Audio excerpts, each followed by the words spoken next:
How's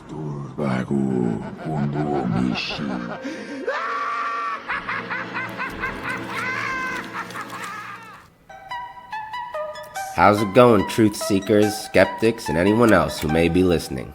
This is Designated X, a channel dedicated to bringing the very best of the unexplained. Back again with an odd, unexplained, and hair-raising account of the unnatural. Real quickly before I start though, if you could please hit that like and subscribe button and share this post on social media or with any like-minded individuals, it sure would help a lot and I definitely appreciate it. Thank you all. Alright, let's get going. This next encounter comes from Sarah out of Portland, Oregon. It's a secondhand encounter from someone she knows, but she reported it to Beyond the Darkness. It goes as follows. This isn't my story, but because I'm a frustrated anthropologist, frustrated because I can't find a job in my field, I'm trying to keep my skills sharp by collecting other people's stories. I live in Portland, Oregon, and in my neighborhood, word had gotten around to my neighbors that I'm always open for a story. A lot of them are pure gossip, but I'm saving them for a paper on micro-status changes in progressive neighborhoods. Exciting stuff for us eggheads. But occasionally, I get more unusual stories. Hopefully I remember to ask all the pertinent questions.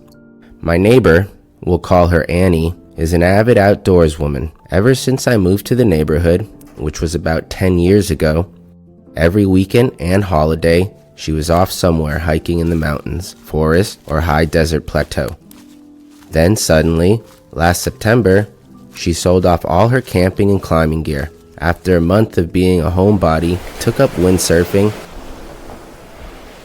Early in January, she knocked on my door and asked if I wanted a strange story. I could tell that something was eating at her and invited her in, having just put on a pot of tea. One pot of tea and a plate of gingerbread cookies later, I had the whole story out of her. Back in September, she had gone hiking on one of those last beautiful days before winter and the rains, back in the deep country of the Columbia River Gorge. She told me the exact location, but I don't feel right about releasing this information. Several hours into the hike, she started to notice a distant stinking smell like rotting eggs and manure. Because she was hiking along a small seasonal creek, she thought maybe something like a deer had disturbed some skunk cabbage in the area. It was a little late in the season for skunk cabbage, but not impossibly so. Annie said the stink didn't dissipate for about 20 minutes. Then, it was gone. As the trail climbed to a higher elevation, she began to feel like she was being watched.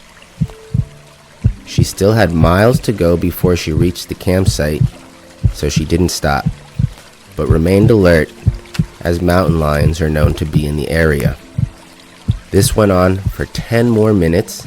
Then, as she was coming around a boulder, someone grabbed her by the shoulder and threw her to the ground. Stunned, and with the wind knocked out of her, she lay there for a moment, when a short fellow with facial tattoos and a machete threatened her and shouted at her in Spanish. We have a problem with undocumented immigrant gangs growing marijuana in the backwoods. Most of it was cleared up when Washington State and Oregon legalized recreational weed, but gangs still grow for the purpose of selling in Idaho. Annie doesn't speak any Spanish, but thought the guy was going to rape and kill her, given that he'd straddled her, grabbed her shirt, and tried to rip it off of her. That was when the most horrific roar came from the bushes, so loud that Annie said she felt it reverberating in her chest. That was also when she initially placed it at about 10 feet tall, and later said it might have only been about 8 feet, as she, rather terrified at the moment, miscorrectly judged the height. That was also when a tall, hairy person grabbed the guy on top of her and threw him into the trees. Perhaps, needless to say, Annie didn't stick around.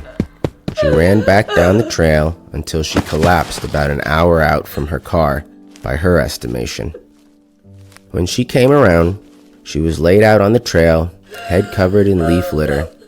She swears she was too far from the trailhead when she passed out, and she certainly wouldn't have had the peace of mind to cover herself in leaves. It was getting on to twilight at that point, and she limped to her car and drove back to Portland.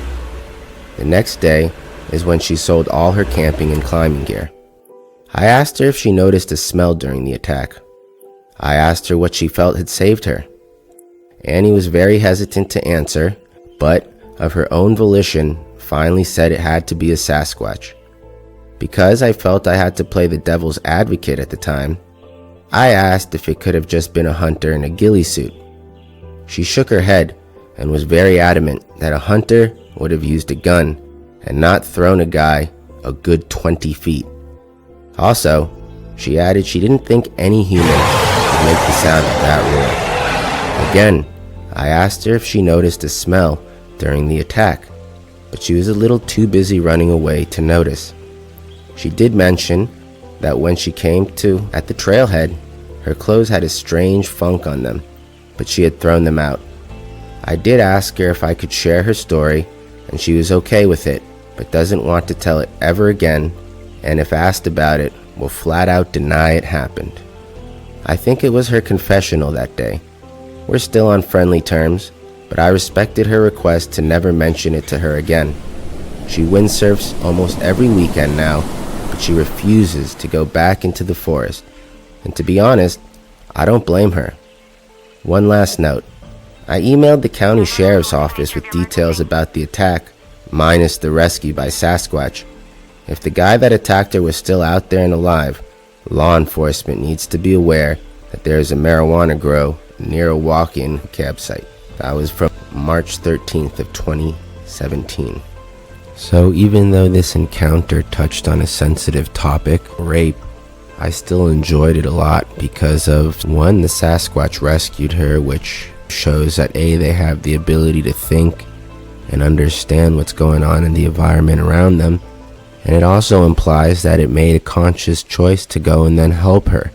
And it must have been very terrifying for this girl, Annie, but at the same time, in retrospect, the Sasquatch clearly saved her.